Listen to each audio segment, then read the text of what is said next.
Langsung saja kita akan berikan kesempatan kepada Mas Andi untuk bisa memotret sebenarnya bagaimana korelasi perolehan suara dari masing-masing pasangan calon dengan partai-partai pengusung mereka. Ada yang kemudian berbeda jauh, tapi ada juga yang kemudian tidak berkorelasi sama sekali.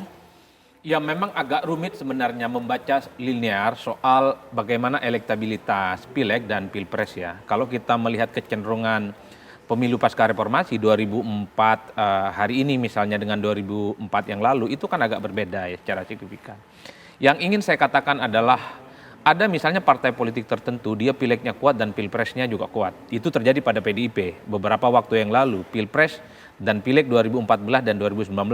Itu tidak bisa dibantahkan. Satu sisi mesin politik yang dimiliki oleh PDIP itu memang cukup luar biasa dan pada saat yang bersamaan mendapatkan faedah elektoral terutama dari pendukung-pendukung dari Jokowi non PDIP yang pada pilihan politiknya saat itu juga mengarah kepada PDIP.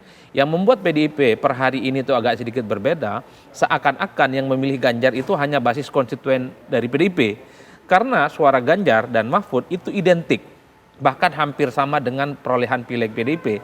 Itu artinya apa? Pemilih-pemilih dari Jokowi gitu ya, yang dulu ke PDIP dan dulu kemudian mendukung Pak Ganjar misalnya, secara perlahan mereka pindah mendukung Prabowo Subianto karena melihat kemana arah politik Jokowi di 2024 yaitu mendukung Prabowo dan Gibran. Ini yang kemudian bisa menjelaskan kenapa di 2024 ini PDIP memang kuat calegnya, tapi persoalan pilpres itu kalah misalnya dibandingkan dengan yang lain. Faktor Pak Mahfud MD juga tidak mendongkrak? Tidak terlampau mendongkrak kalau melihat angka-angka statistik baik dari survei ataupun quick count ya. Itu artinya apa? Faktor Jokowi dalam konteks yang bisa menghilangkan dominasi PDIP di dua pilpres sebelumnya itu hilang. Karena Pak Jokowi mampu membawa gerbong politiknya baik dari relawan, partai politik, dan basis-basis konstituen lain kepada Prabowo Subianto dan Gibran. Tapi dalam konteks pileg, Pak Jokowi tidak terlampau jauh bisa menginfiltrasi. Itu terbukti misalnya di basis-basis PDIP di Jawa Tengah dan Jawa di Bali misalnya. Pileg PDIP masih kuat, tapi pilpresnya anjlok. Nah, dan pada saat yang bersamaan kita cek misalnya pada Gerindra. Dari dulu memang Gerindra itu kan angkanya di kisaran angka 11-13% untuk pileg. Pilpresnya dia naik. Itu artinya apa? Ada faktor pemilih-pemilih di luar Gerindra dan partai pendukung yang lain yang memberikan dukungan kepada Prabowo Subianto. Per hari ini kalau kita melihat pilpres, tabungan politik Prabowo Subianto yang sudah dibangun sejak lama plus ditambah oleh dukungan politik Pak Jokowi, ini yang menurut saya bisa menebalkan kenapa kekuatan politik paslon nomor 2 ini relatif jauh lebih unggul dibanding yang lain. Satu sisi basis loyal voters yang dimiliki oleh Prabowo tetap tidak kemana-mana, hanya sedikit saja yang lari kepada Amin. Dan pada saat yang bersamaan datang dari pendukung-pendukung Pak Jokowi yang sangat loyal, memberikan tegak lurus dukungan politiknya kepada Prabowo Subianto. Jadi kenapa Prabowo kuat elektabilitasnya? Saya membaca secara umum ini adalah pertemuan kawin silang antara loyal voter Prabowo Subianto dan Pak Jokowi. Sehingga kalau kita membaca hasil quick count, wajar kemudian kalau paslon nomor 2 itu elektabilitasnya hampir mencapai 60%. Pada saat yang bersamaan juga kita lihat Pak Ganjar yang dulu dominan, sebagian besarnya juga pendukungnya dari Pak Jokowi ada di sana.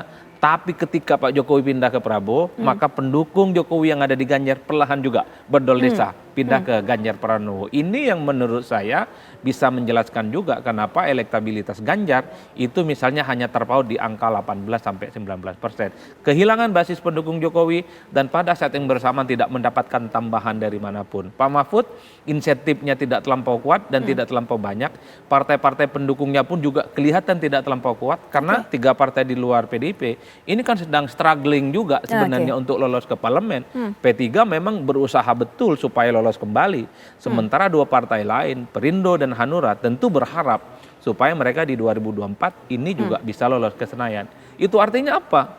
Mikir pilpres susah, mikir pileg pun juga susah. Ini yang sepertinya membuat kenapa paslon nomor 3 itu relatif agak sedikit di bawah dibandingkan 2 paslon yang lain. Begitupun dengan Golkar. Golkar itu sejak 2019 nggak punya calon capres, tak punya juga calon wakil presiden. Tapi kenapa kuat?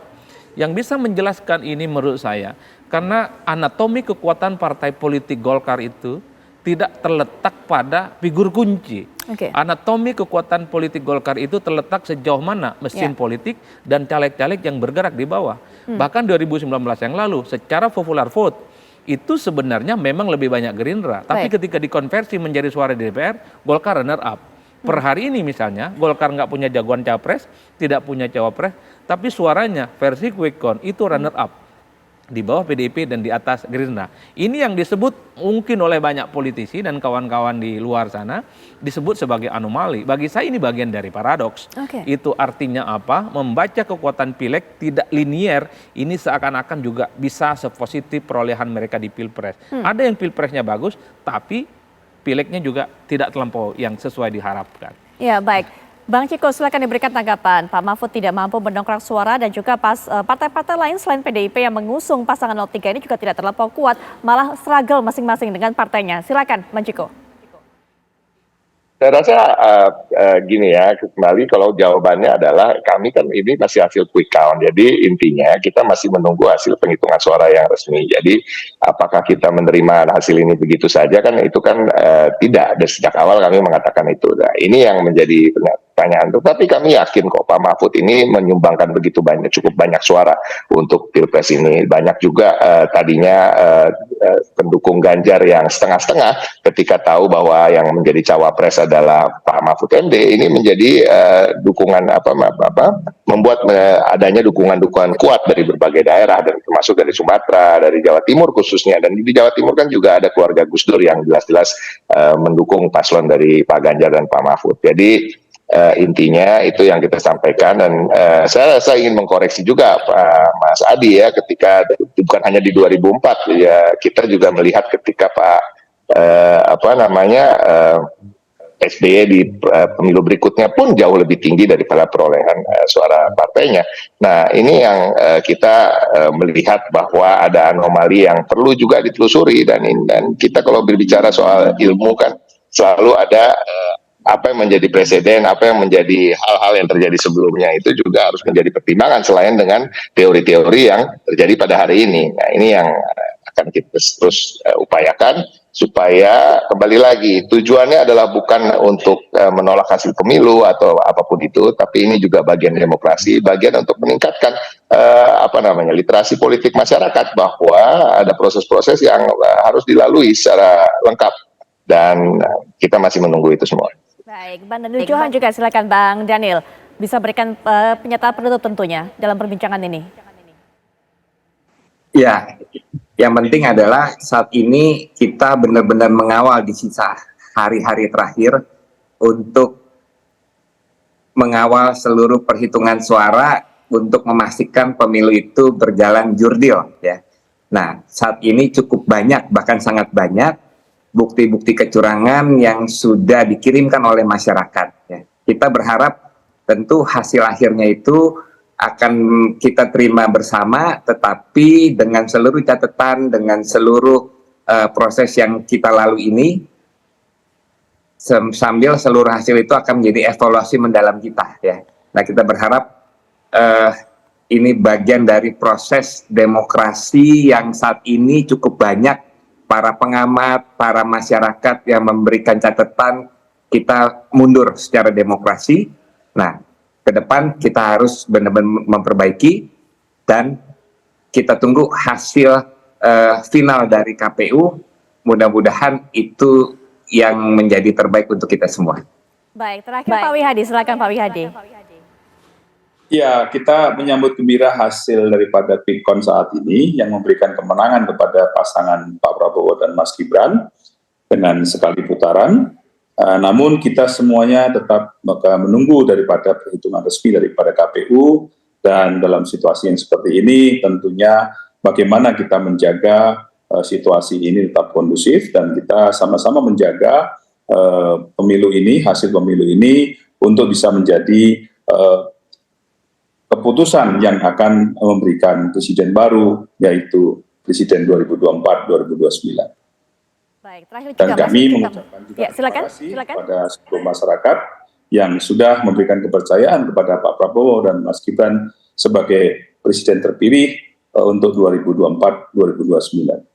Baik, Pak. Mas Adi silakan. Ya, saya kira memang setiap pilpres itu pasti punya cacat bawaan yang tidak pernah selesai. Salah satunya adalah soal dugaan dan tudingan adanya kecurangan.